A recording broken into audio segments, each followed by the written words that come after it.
Pagbasa mula sa aklat ng pahayag.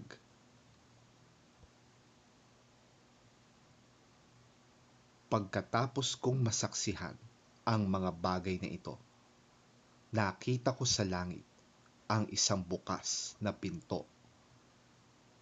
At muli kong narinig ang tinig na parang tunog ng isang trumpeta na ang sabi sa akin, "Umakyat ka rito at ipapakita ko sa iyo kung ano pang mga mangyayari pagkatapos nito."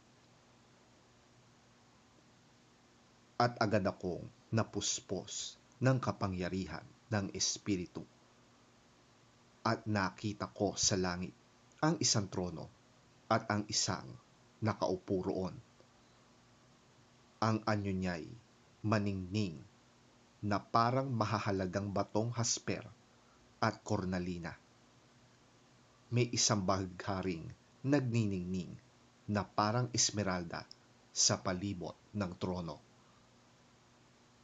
Nakapaligid naman dito ang 24 pang trono na sa bawat isa'y may nakaupong isang pinuno na nakadamit ng puti at may koronang ginto sa ulo.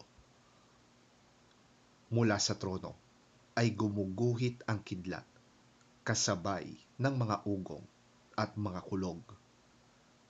Sa harap ng trono ay may 7 nagniningas na sulok. Ito ang 7 espiritu ng Diyos. Sa harap ng trono ay may tila dagat na salamin na sinlinaw ng kristal.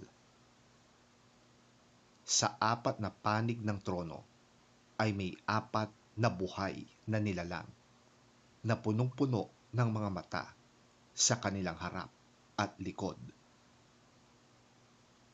Ang unang buhay na nilalang ay katulad ng leon. Katulad naman ng baka ang pangalawa. Kamukha ng tao ang pangatlo. At katulad naman ng agilang lumilipad ang pang-4.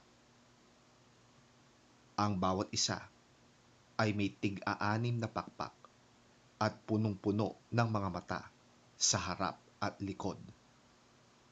Walang tigil ang kanilang pag-awit araw at gabi. Banal, banal, banal ang Panginoong Diyos na makapangyarihan sa lahat, ang Diyos ng nakaraan, ng kasalukuyan, at siyang darating.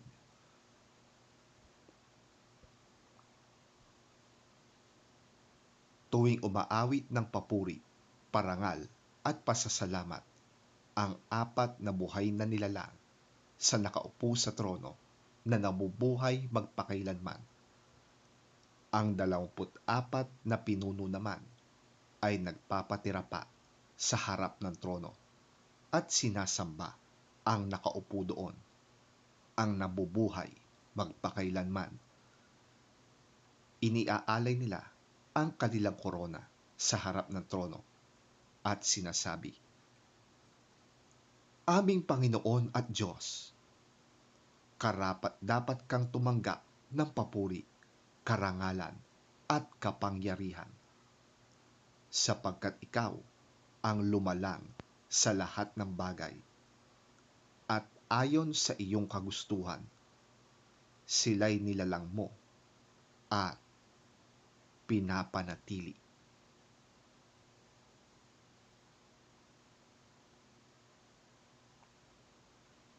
Ang salita ng Diyos. Salamat sa Diyos.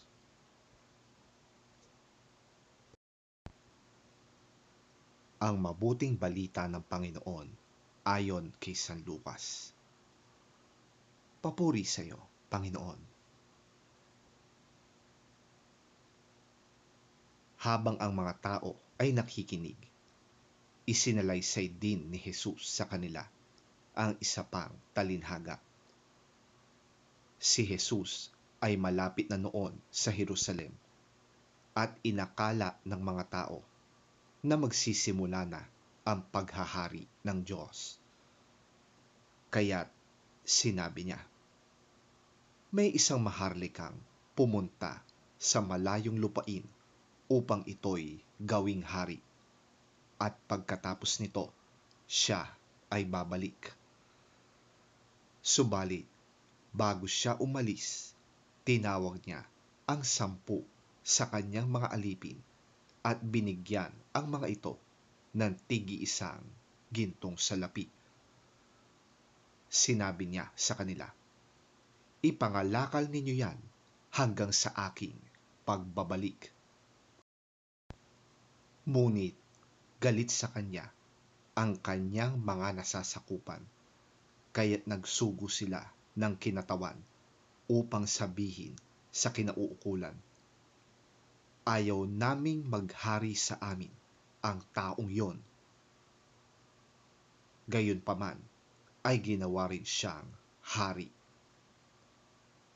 Nang makabalik na siya at nagsimulang maghari, ipinatawag niya ang mga aliping binigyan ng gintong salapi upang malaman kung magkano ang tinubo ng bawat isa. Lumapit sa kanya ang una at ganito ang sinabi, Panginoon, ang isang gintong salaping ibinigay ninyo ay tumubo ng 10. Magaling, sagot niya, mabuting alipin. Dahil naging tapat ka sa kakaunting ipinagkatiwala sa iyo, pamamahalain kita sa 10 lunsod. Lumapit naman ang ikalawa at ang sabi, Panginoon, ang gintong salaping iniwan ninyo sa akin ay tumubo ng 5. At sinabi niya sa alipin, mamamahala ka sa 5 lunsod. Lumapit ang isa pang alipin at ganito naman ang sinabi, Panginoon, narito po ang inyong gintong salapi. Binalot ko po ito sa panyo at itinago. Natatakot po ako sa inyo dahil kayo'y napakahigpit. Kinukuha ninyo ang hindi sa inyo at inaani ang hindi ninyo itinanim. Sinagot siya ng hari, masamang alipin, sa salita mong yan ay hahatulan kita. Alam mo palang ako'y mahigpit at sinasabi mo pang kinukuha ko ang hindi sa akin at inaani ko ang hindi ko itinanim. Bakit hindi mo na lamang idiniposito sa bangko ang aking salapi? May tinubo sana yan bago ako dumating.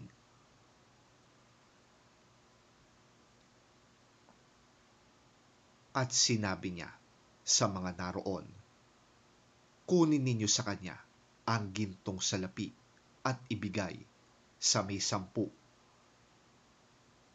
Panginoon, siya po'y mayroon ng 10 gintong salapi. Sabi nila, sinasabi ko sa inyo, ang mayroon ay bibigyan pa, ngunit ang wala, kahit ang kaunting nasa kanya, ay kukunin pa. Tungkol naman sa mga kaaway kong ayaw na ako'y maghari sa kanila, dalhin ninyo sila rito at patayin sa harap ko. Pagkasabi nito, nagpatuloy si Jesus papuntang Jerusalem.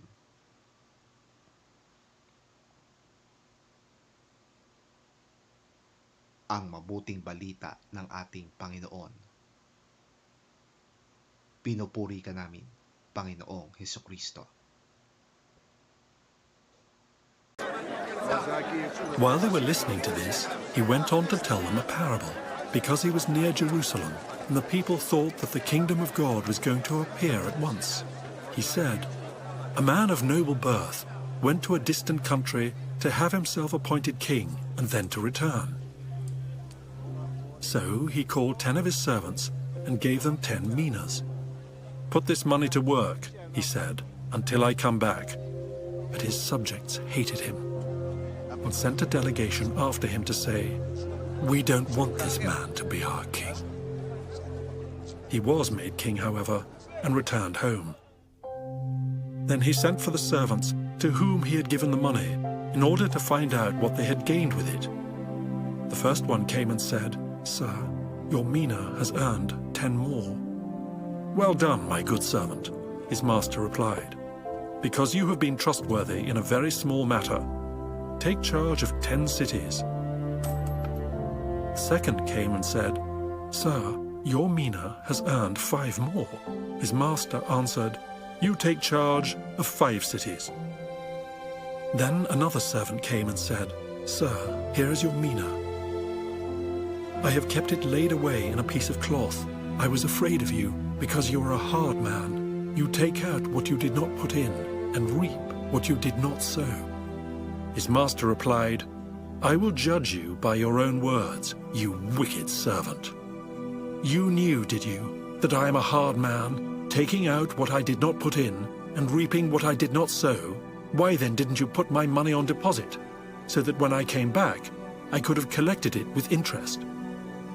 Then he said to those standing by, "Take his mina away from him, and give it to the one who has 10 minas."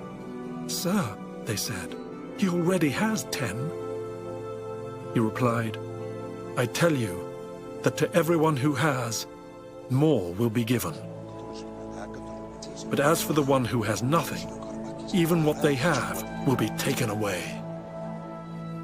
But those enemies of mine who did not want me to be king over them, bring them here and kill them in front of me."